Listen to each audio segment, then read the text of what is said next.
Salam dalam Dhamma, Soti Hoti, Soti Hotu, Namo Sangyane Budaya, Namo Buddhaya. Ya, semoga Anda semua dalam keadaan sejahtera, sehat, dan bahagia, karena mungkin kita memasuki gelombang ketiga ya, dengan varian virus yang baru. Izinkan saya share screen terlebih dahulu.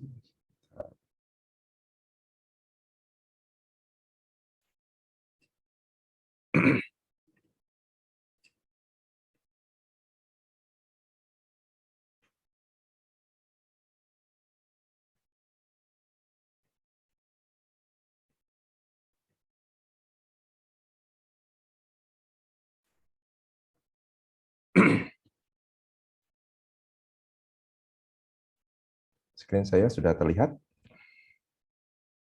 Sudah ya? Nah, pada malam hari ini kita mungkin akan berdiskusi ataupun saya akan sharing mengenai konsep tentang bijaksana.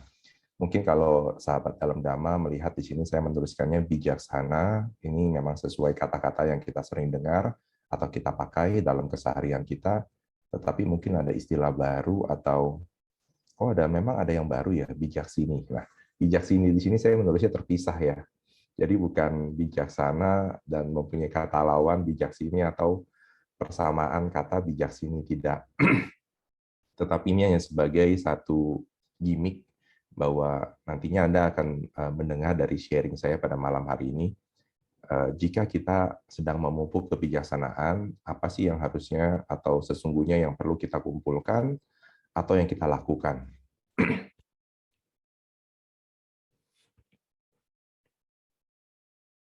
Ketika kita sedang dalam proses memupuk kebijaksanaan kita atau sedang melatih kebijaksanaan kita, kita biasanya melihat sebagai satu profil atau kita menggunakan satu profil yang kita jadikan sebagai contoh dan kita ingin mengikuti profil tersebut atau public figure ya, biasanya banyak orang menggunakan bahwa orang ini atau sosok ini sangat bijaksana dan saya ingin seperti dia. Atau ketika kita sedang melatih kebijaksanaan kita, ada beberapa hal yang kita perhatikan. Oh, saya mau jadi seperti dia. Jika atau saya diberikan sesuatu yang harus saya ikuti. Jadi di sini poin pertama adalah tunduk terhadap aturan tertentu. Atau yang kedua, saya mau mengikuti profil tersebut atau profil yang ingin saya ikuti dalam hal kebijaksanaan jika sosok ini dapat menunjukkan satu keajaiban, miracle kita katakan. Ataupun poin yang ketiga, saya mau mengikuti ajaran tentang kebijaksanaan ini atau yang menjadi seperti sosok yang bijaksana ini, jika sosok ini dapat memberitahu asal-usul segala sesuatu. Nah, 3 poin ini yang tentunya atau umumnya kita jadikan sebagai pegangan ketika kita sedang berlatih atau memupuk kebijaksanaan kita. Lalu apa yang terjadi jika kita tidak menemukan atau hanya menemukan beberapa di antaranya. Jadi bukan ketiga-tiganya, tetapi hanya beberapa di antaranya. Dan mungkin ketika kita ternyata melihat atau mendengar sosok yang kita jadikan sebagai figur yang kita ingin ikuti, ternyata dia tidak bisa loh mengajarkan kita asal-usul segala sesuatu. Atau dia tidak bisa menunjukkan keajaiban yang kita sangat inginkan atau kita idamkan. Atau disiplin yang diajarkan ternyata tidak mengikat. Nah, jika tidak lengkap atau hanya salah satu, sepertinya ini bukan sosok yang dapat saya jadikan sebagai pegangan kita. Demikian juga kita sebagai umat Buddha. Ini terjebak dalam konsep-konsep pemikiran ketika kita sedang berlatih untuk menjadi bijaksana. Jadi terkadang kita mempertanyakan sosok yang mengajarkan kebijaksanaan kepada kita, yaitu Bagawa atau guru Buddha. Jadi kita sendiri yang menolak loh. Nah, tentunya kalau kita membaca sutta ataupun mendengar setiap ajaran Buddha, apakah pernah Buddha meminta kita untuk dapat mengikuti beliau? Apakah pernah Buddha mengajak kita, "Hei, yuk ikut bareng saya, nanti kamu akan bahagia"? Tidak. Tetapi kita mengikuti beliau karena ajarannya ya seperti yang sekarang kita pelajari. Mungkin beberapa masih ada yang masih taraf teori. Dalam arti kata, pemuasan terhadap intelektualitas. Tetapi sudah mulai ada yang tahap lebih lanjut dalam hal mempraktekannya. Namun lebih banyak masih taraf yang intelektualitas, yang selalu mempertanyakan, tetapi belum mempraktekkan, tapi selalu mempertanyakannya. Itu tidak salah. Namun, frustasi atau rasa putus asa ketika mempelajari teori ini menemui jalan buntu. Seakan-akan ajaran Buddha tidak dapat memuaskan dan tentunya dia mencari ajaran lain. Nah, hal yang sama ternyata bukan hanya terjadi pada masa sekarang. Hal yang sama juga terjadi pada zaman Buddha. Jadi saya memulai, kalau tadi itu gambaran tentang bagaimana bijaksana atau kebijaksanaan ini ingin kita capai, ada beberapa syarat yang harus kita tetapkan, diri kita loh yang tetapkan, bukan orang yang menetapkan. Dan ternyata kejadian ini juga pernah terjadi pada zaman Buddha. Dan ini dimulai ketika Buddha akan memulai Pindapata pada satu ketika ya. Dan beliau menilai, oh masih terlalu pagi, dan beliau menemui salah satu sahabatnya, yaitu seorang samana, seorang petapa pengembara, yang bernama Bagawa Gota. Nah, jadi kita harus hati-hati ya. Jadi kata-kata Bagawa, di sini memang tulisannya G-nya 2. Kalau bukan satu, kalau satu itu Bagawa itu Buddha. Tetapi kebetulan nama sosok ini mirip dengan panggilan Buddha, Bagawa. Ketika mereka bertemu, saling bersapa, nah, Bagawa Gota, si pengembara, bertanya kepada Buddha, "Hai Bagawa," jadi Bagawa memanggil Bagawa ya. "Saya mendengar salah satu murid kamu telah meninggalkan latihannya yang bernama Sunakata." Nah, Buddha membenarkan bahwa memang Sunakata sudah tidak atau melepas latihannya.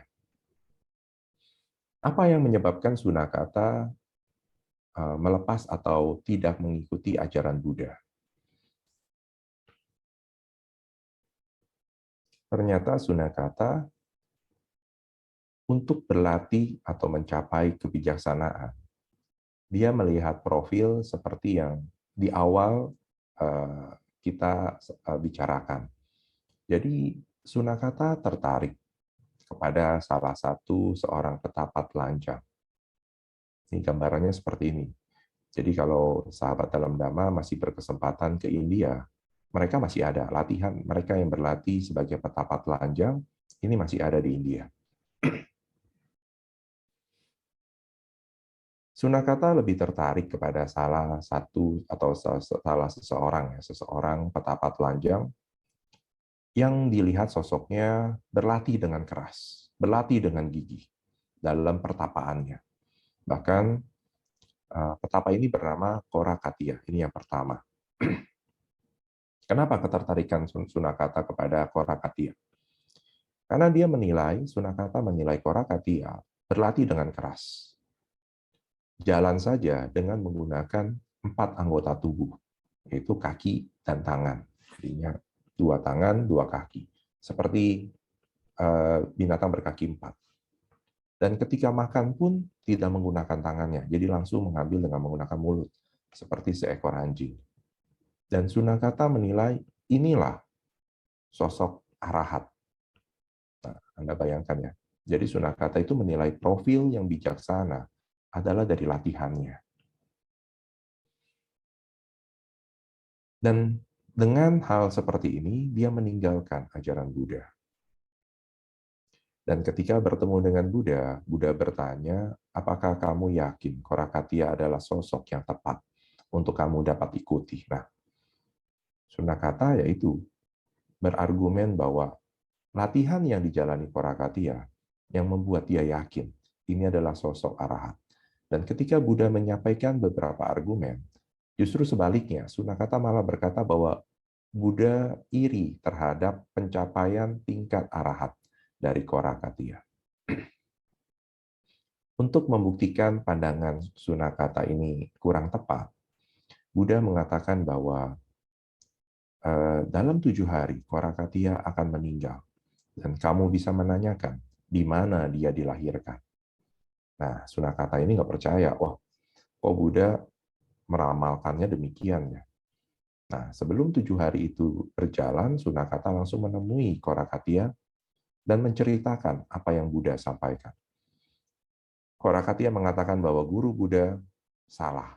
Dia akan membuktikannya bahwa guru Buddha salah. Tetapi apa yang terjadi? 7 hari kemudian Korakatiya meninggal.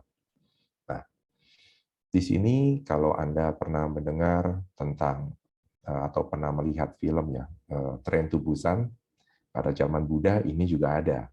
Jadi Korakatiya yang sudah meninggal dibangkitkan kembali. Kenapa? Karena Sunakata penasaran. Kata Buddha, Korakatiya bisa menceritakan di mana dia dilahirkan.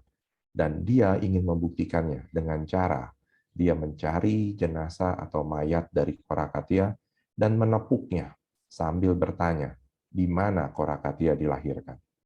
Nah, di sini satu keajaiban terjadi. Korakatiya bangkit, duduk, dan berkata, dia telah salah. Dia dilahirkan di alam neraka.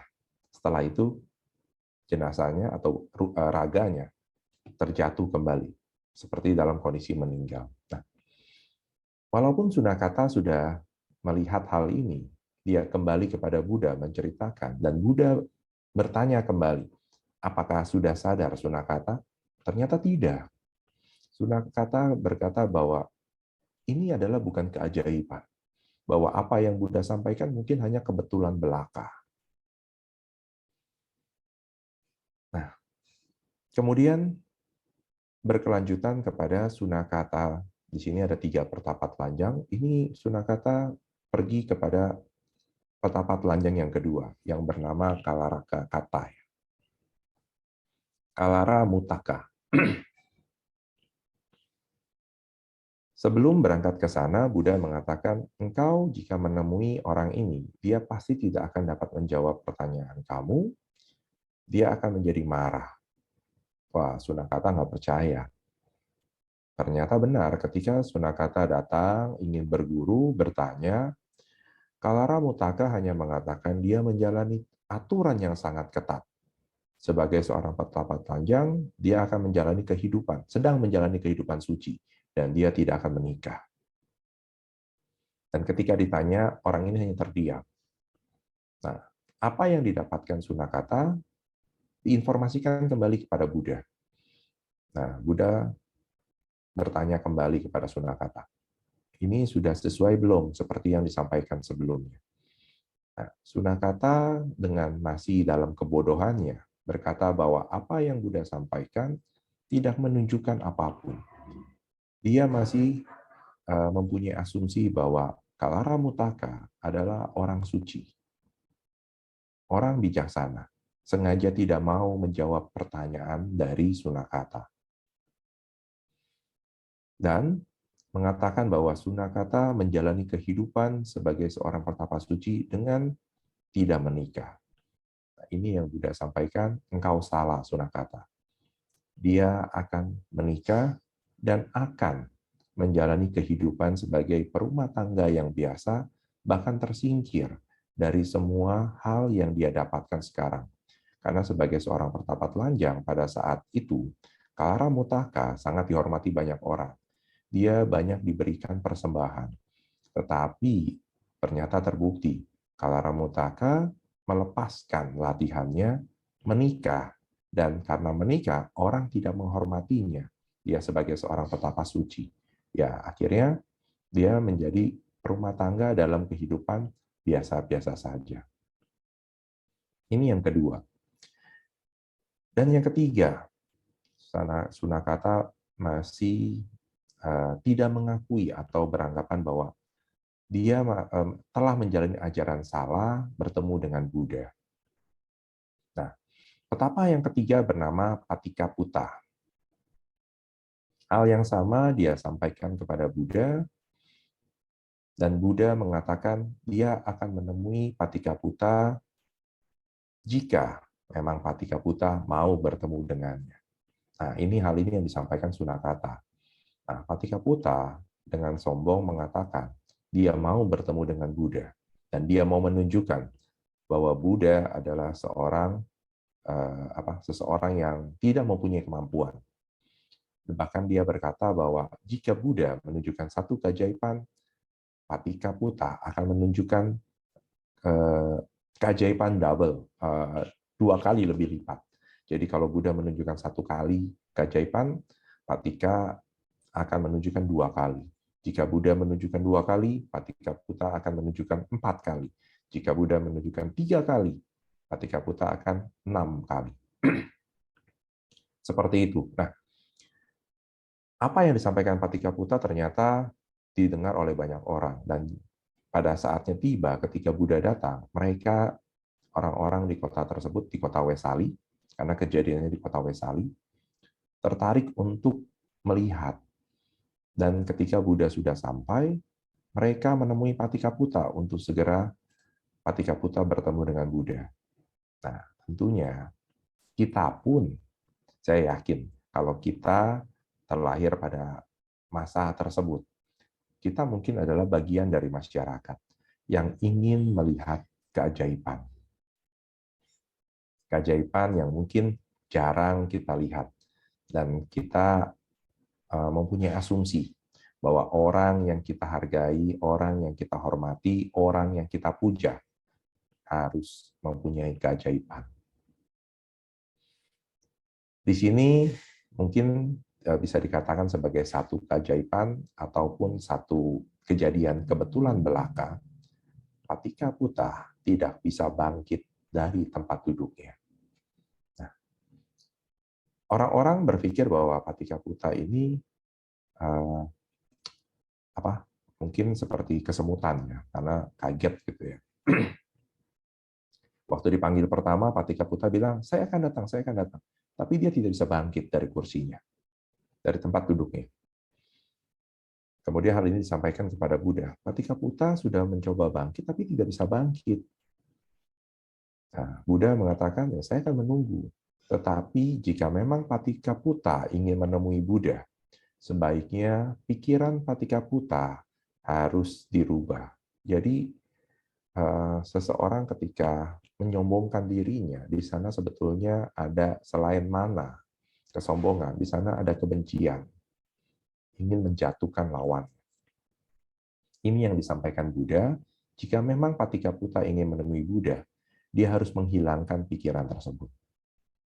Kedua kali Patikaputa diundang, tidak bisa bangkit. Bahkan orang yang memanggil Patikaputa yang bernama Jalia, ini merasa kesal. 2 kali dipanggil kok tidak mau bangkit. Bahkan dia menyindir Patikaputa dengan syair kurang lebih seperti ini. Serigala adalah serigala. Serigala bukanlah raja hutan. Nah, tentu Anda tahu ya syair seperti ini. Ketiga kali sama, tidak bisa bangkit. Bahkan syair tersebut ditambah sama Jalia. Serigala tetaplah serigala, serigala bukan raja hutan, serigala hanya dapat menggonggong. Singa tetaplah singa, dialah yang dapat mengaum. Nah, ini yang membedakan. Jadi Jalia sengaja menyindir Patika supaya Patika mau menemui Buddha, tapi tetap saja Patikaputa dengan segala keterbatasannya, dia tidak bisa bangkit. Yang dilakukan oleh Buddha ketika sudah 3 kali Patikaputa tidak bisa hadir menemui Buddha, Buddha pada saat itu langsung berdhamma desana kepada orang-orang di kota Wesali, dan pada kesempatan itu Buddha menunjukkan kekuatan gaib beliau Karena Buddha bercerita kepada Bhagawa Gotha, unsur api yang muncul di tubuh beliau, jadi bentuknya unsur api tentunya adalah panas ataupun bentuk api, dan beliau melayang di udara setinggi 7 pohon kelapa. Dan setelah selesai keajaiban ditunjukkan, beliau kembali ke tempat duduk beliau dan menebarkan bau harum. Dan orang-orang tersadarkan, jadi tersadarkan bukan karena keajaibannya, tetapi yang pertama Buddha memberikan Dhammadesananya. Dan untuk meyakinkan apa yang Buddha sampaikan, baru keajaiban tersebut ditunjukkan. Hal ini sebetulnya adalah perbincangan antara Buddha dengan Bhagawa Gotha yang menceritakan tentang Sunakata. Dan apa yang terjadi, Sunakata pun masih tetap tidak percaya dengan apa yang Buddha sampaikan atau yang dia lihat. Karena dia masih tertutup dengan kebodohannya bahwa orang yang bijaksana itu tadi, 3 poin itu harus ada semua. Jadi dia walaupun sudah melihat keajaiban, tapi dia belum mendengar ajaran Buddha yang menunjukkan asal-usul segala sesuatunya. Dan Sunakata tetap meninggalkan Buddha. Dan Buddha tidak melarang, walaupun beliau hanya mencoba membuka kebijaksanaan dalam diri Sunakata. Tetapi Sunakata sendiri yang memutuskan untuk tidak dapat memunculkan kebijaksanaan dalam dirinya.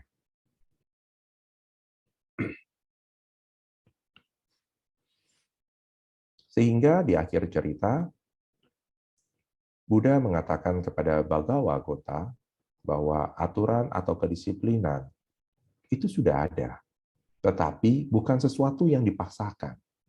Seperti tadi pemimpin kebaktian membacakan arti dari Pancasila, aku bertekad melatih diri. Jadi tekad itu dimunculkan, bukan suatu pelarangan. Kamu dilarang untuk melakukan hal ini, atau aku dilarang untuk melakukan hal ini. Tidak. Tetapi dikembalikan, karena dalam bentuk latihan adalah muncul kebijaksanaan itu sendiri. Dan poin yang kedua, keajaiban. Buddha sudah menunjukkan atau memperlihatkan keajaiban berulang kali. Tetapi apakah hal tersebut yang membuat kita menjadi tertarik atau untuk belajar ajaran Buddha? Tidak juga. Karena hal tersebut adalah prioritas yang kedua. Seperti yang Buddha sampaikan ketika beliau akan bertemu dengan Patikaputa. Jadi beliau lebih menunjukkan ajarannya. Dan kedua, baru dia tunjukkan keajaibannya atau kekuatan gaibnya. Jadi bukan dengan kekuatan gaib dia menarik perhatian orang, tidak. Tetapi dengan ajaran beliau, orang menjadi tertarik. Dan dalam percakapan dengan Bhagawa Gotha, Buddha juga menunjukkan bahwa beliau sudah menunjukkan asal-usul segala sesuatunya.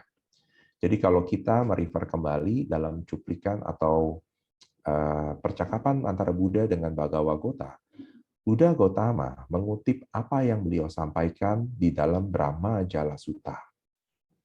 Jadi asal-usul dari adanya makhluk abasara, kemudian nantinya akan ada satu makhluk yang mengatakan dia adalah prime, yang utama, dan dia merasa kesepian, dengan pikirannya dia menciptakan makhluk lain. Sehingga dari sana muncullah konsep ketuhanan yang kita kenal sekarang. Bahwa itu adalah kurang tepat, dan beliau mengatakan, asal-usul segala sesuatu ini bukan mengikat kepada diri beliau sendiri, maksudnya diri Buddha ya. Jadi beliau juga dapat melihat proses yang terjadi di alam semesta. 3 hal yang mungkin tadi di awal dalam persyaratan kita untuk berlatih kebijaksanaan ternyata sudah ditunjukkan oleh Buddha.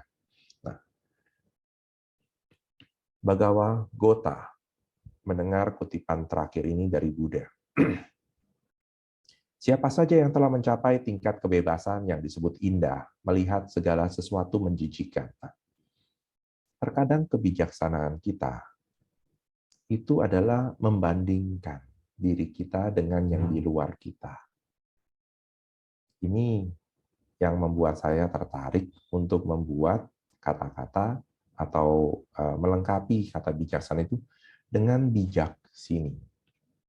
Jadi disampaikan, saya lanjutkan, tetapi aku tidak mengatakan hal ini. Aku ini adalah Buddha. Apa yang kukatakan adalah bahwa ketika seseorang telah mencapai tingkat kebebasan yang disebut indah, ia mengetahui bahwa itu adalah indah. Nah, jadi bijaksana itu bukan dengan membandingkan. Oh, saya bisa, dia tidak bisa. Oh, saya mampu dapat memecahkan masalah, dia tidak mampu. Bukan. Tetapi mengetahui apa yang dia lakukan bermanfaat untuk dirinya dan orang lain. Jadi bijaksana dan bijak sini. Di sini maksudnya dirinya sendiri. Jangan membandingkan. Karena kalau hanya sebatas bijaksana, orang berasumsi bahwa saya telah bijaksana karena yang lain belum bijaksana. Nah, artinya dia membandingkan. Dia mencapai kebebasan yang disebut indah, tetapi melihat sesuatu yang lainnya itu menjijikan, berbeda. Ini yang menyadarkan kita bahwa kita ketika atau sedang berlatih kebijaksanaan bukan dengan membandingkan. Ketika kita sedang berlatih kebijaksanaan, kita harus juga dapat menggunakan kebijaksanaan kita untuk diri kita dan orang lain. Jadi bukan hanya sebatas diri kita sendiri. Apa yang saya sampaikan ini terdapat dalam Patika Sutta. Patika Sutta artinya ini tentang patika, atau dalam bahasa yang lain, dalam topik yang lainnya itu, seorang yang berbohong memiliki pengetahuan. Karena di sini memang tokoh sentralnya adalah patika. Jadi kalau ada tadi 3 petapa telanjang dari Korakatia, Kalaramutaka, dan Patika Puta, 2 hal tersebut dari yang Korakatia dan Kalaramutaka, ini semua diulang oleh Patika. Proses-proses yang cerita yang saya sampaikan tadi. Terdapat di dalam Digha Nikaya, ini sutta yang ke-24. Saya menuliskan ada 2.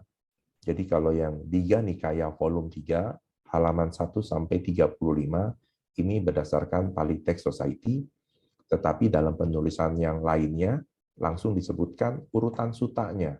Digha Nikaya sutta ke-24. Nah, ini yang bisa saya sampaikan. Dan sebelum mungkin tanya jawab,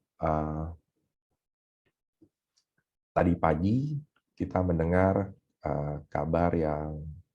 kabar duka cita bahwa telah meninggal satu guru besar kita, atau kita sebut sebagai Tai, panggilan dari Bante Thich Nhat Hanh.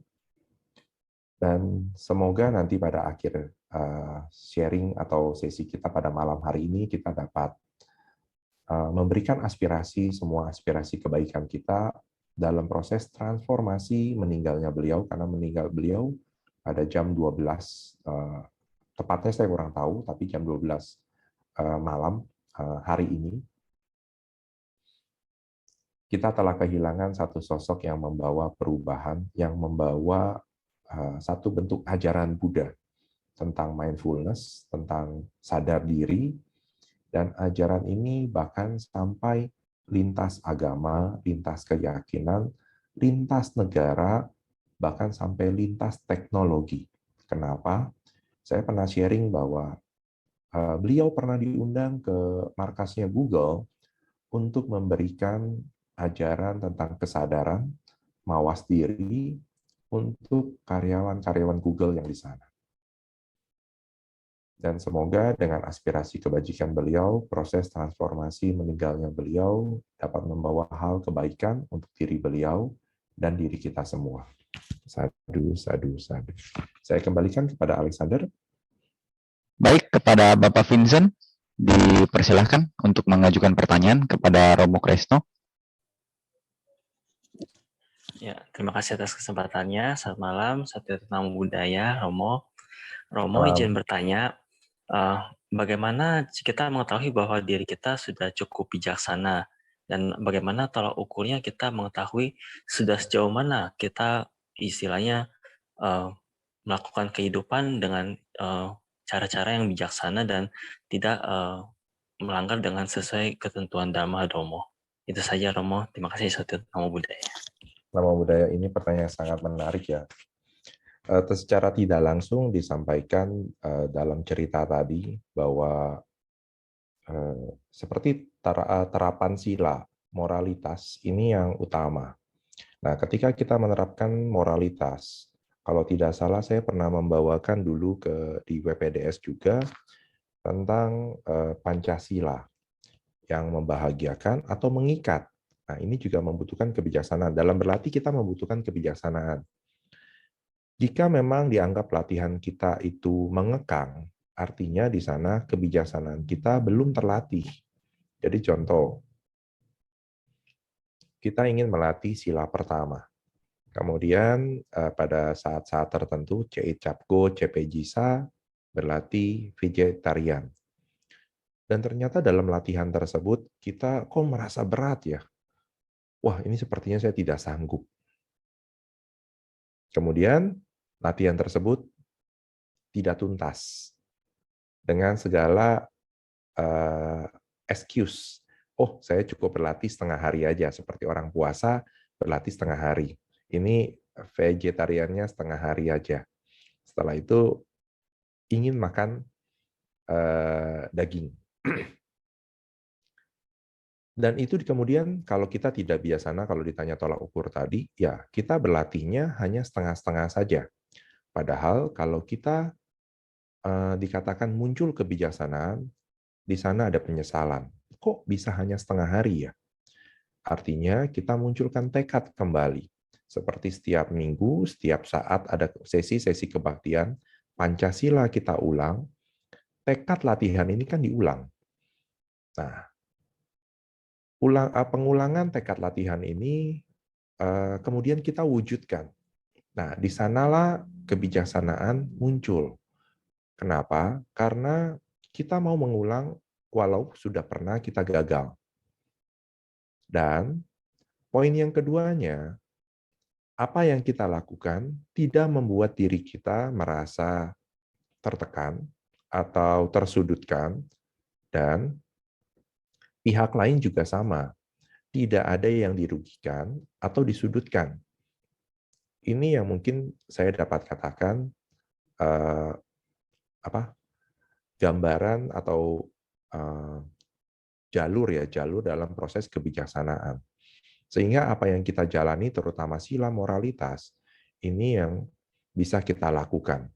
Ini tolak ukur kita menilai kita bijaksana atau belum bijaksana.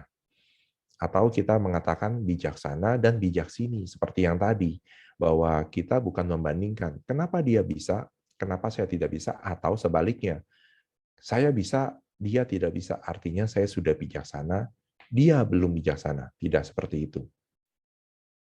Ya, seperti yang Buddha sampaikan tadi, Buddha ketika di dalam pembicaraan dengan Bhagavagota, beliau bukan ingin menunjukkan superioritas dirinya, tidak. Tetapi apa yang beliau sampaikan, memang ini yang bisa dicapai oleh banyak orang. Jika orang sudah mencapai jalan tersebut, itu adalah satu bentuk hasil bagi orang tersebut dan makhluk di sekitarnya. Nah, inilah kebijaksanaan. Jadi kebijaksanaan ini akan membawa manfaat bukan hanya orang tersebut, tetapi makhluk di sekitarnya. Makhluk ini bisa yang terlihat ataupun yang tidak terlihat ya. Seperti itu, Vincent. Terima kasih pertanyaannya. Terima kasih Romo Anumodana. Ya. Baik, terima kasih Romo atas jawabannya. Apakah ada yang ingin bertanya lagi secara langsung ataupun secara tertulis?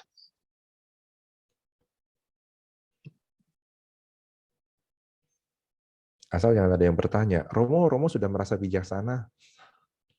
Nah, kalau pertanyaan seperti itu, saya akan menjawab saya sedang berusaha menjadi bijaksana. Ya, karena ini masih dalam proses latihan. Silakan jika ada. Sudah ada pertanyaan tertulis yang masuk, Romo. Saya bacakan ya. Boleh. Selamat malam, Sotihoto Romo. Bagaimana cara kita bisa menghindari untuk menjadi individu yang suka menghakimi orang lain? Terima kasih, Romo. Yang suka menghakimi orang lain itu yang tadi mungkin saya sampaikan di sini adalah yang bijaksana tapi tidak bijak sini. Nah, coba kita posisikan diri kita untuk bijak sini dulu. Bijak sini dalam hal bagaimana jika kita di dalam posisi orang tersebut. Bagaimana seharusnya kita memposisikan atau melihat itu bukan hanya dengan kacamata kita 180 derajat ya. Mata kita ini sebetulnya bisa melihat 180 derajat, tapi memang tidak fokus ya. Fokusnya mungkin hanya 130 atau 120 derajat. Tapi untuk dapat mengetahui sekeliling kita, tentunya kita harus memutar posisi kita sehingga menjadi 360 derajat. Nah, kebijaksanaan juga sama seperti itu. Supaya tidak menghakimi orang lain, ya kita coba mempelajari situasi orang tersebut, mencari tahu apa yang terjadi pada saat situasi sedang terjadi. Contoh, 2 hari lalu mungkin kita mendengar cerita, atau kemarin ya kalau tidak salah kemarin, ada peristiwa tabrakan beruntun di Banjarmasin. Semua menghakimi sang supir dengan mengatakan kenapa sang supir itu tidak membanting setir ke sebelah kiri. Kenapa harus ke sebelah kanan dan lurus, di mana di sana sedang ada perempatan lampu merah, banyak orang sedang menunggu lampu merah tersebut. Nah, semua pada menghakimi. Mungkin semua juga merasa yang bijaksana, yang mengatakan kalau banting setir sebelah kiri kan mungkin korbannya yang sedikit. Mungkin hanya supir sendiri yang menjadi korban.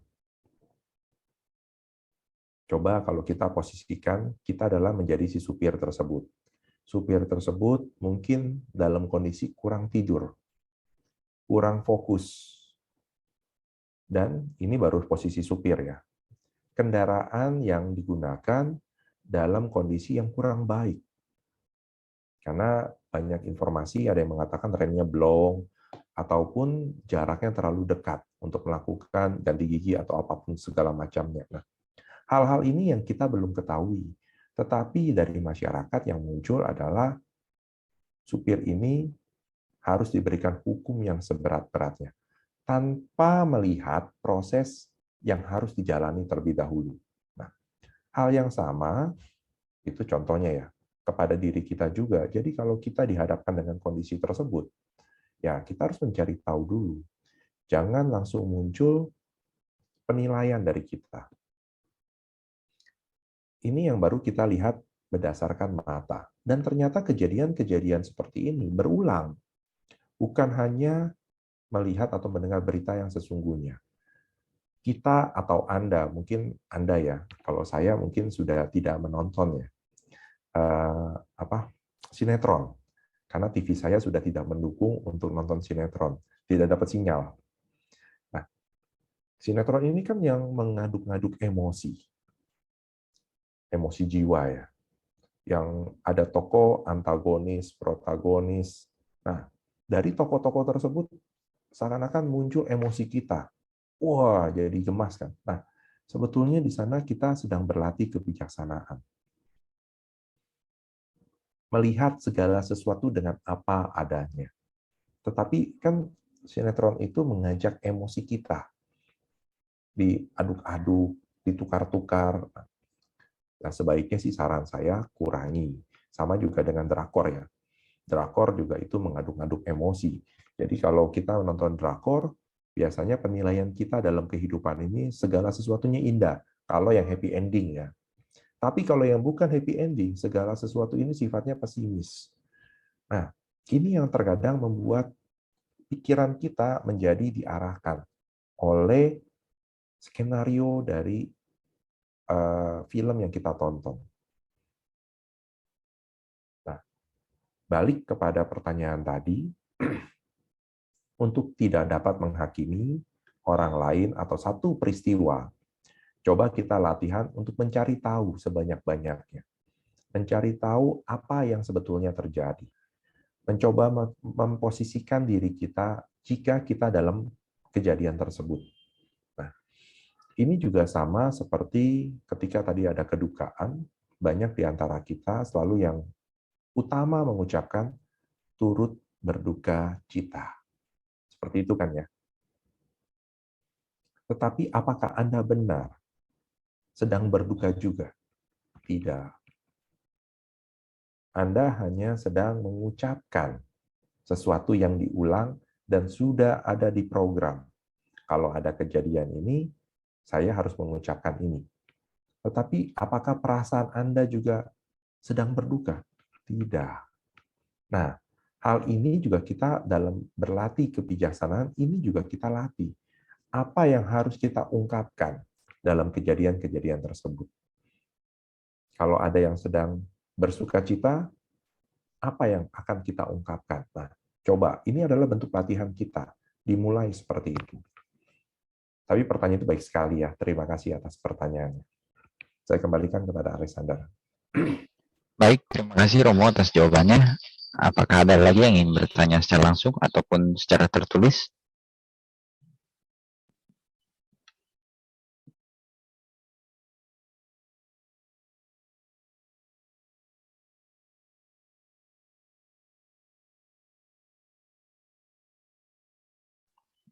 Jika tidak ada yang bertanya lagi, mungkin Romo bisa menyampaikan kesimpulan atas Dhamma Desana pada malam hari ini sebagai penutup.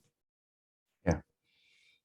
Sesuai dengan topik kita pada malam hari ini, bijaksana, bijaksini, saya mengajak sahabat dalam Dhamma untuk dapat berlatih dalam kebijaksanaan yang ingin kita raih, bukan seperti Sunakata tadi, dengan 3 hal. 3 hal itu bahwa dalam ajaran Buddha tidak ada aturan kedisiplinan yang mengikat. Dalam ajaran Buddha harus ada keajaiban. Dalam ajaran Buddha harus diinformasikan asal-usul segala sesuatu. Jika tidak ada tiga-tiganya, saya tidak mau berlatih kebijaksanaan saya, terutama dalam ajaran Buddha.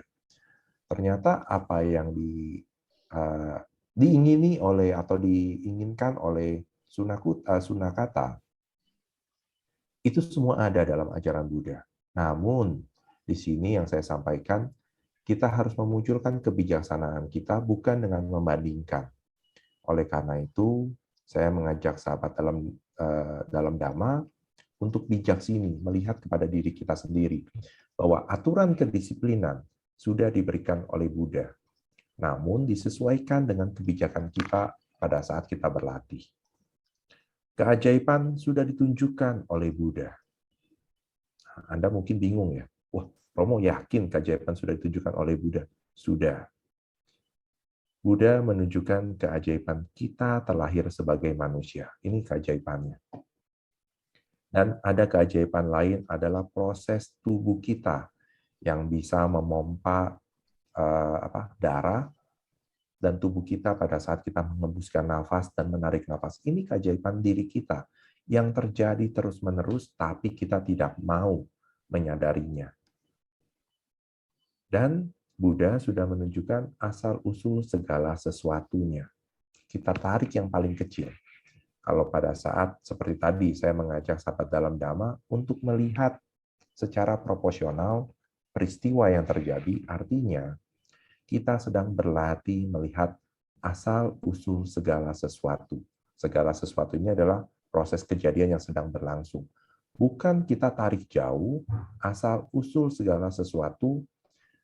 Saya, sebelum saya dilahirkan pada masa sekarang, siapa saya sebelumnya? Setelah itu, siapa saya sebelumnya? Setelah itu, siapa saya sebelumnya? Bukan itu. Karena di dalam Paticca Sutta juga Buddha memberitahukan Sunakata, jika itu yang diingini oleh Sunakata, hal tersebut tidak dapat membawa ke arah pembebasan. Yang dapat membawa ke arah pembebasan adalah munculnya tadi kebebasan untuk dapat melihat sesuatu secara indah, karena memang apa yang dilihat itu adalah indah, bukan dengan membandingkan. Itu saja dari saya, Alexander. Saya mengucapkan terima kasih atas perhatiannya. Terimalah salam Dhamma dari saya. Selamat malam, Sotihotu. Namo Sang Hyang Adi Buddhaya, Namo Buddhaya.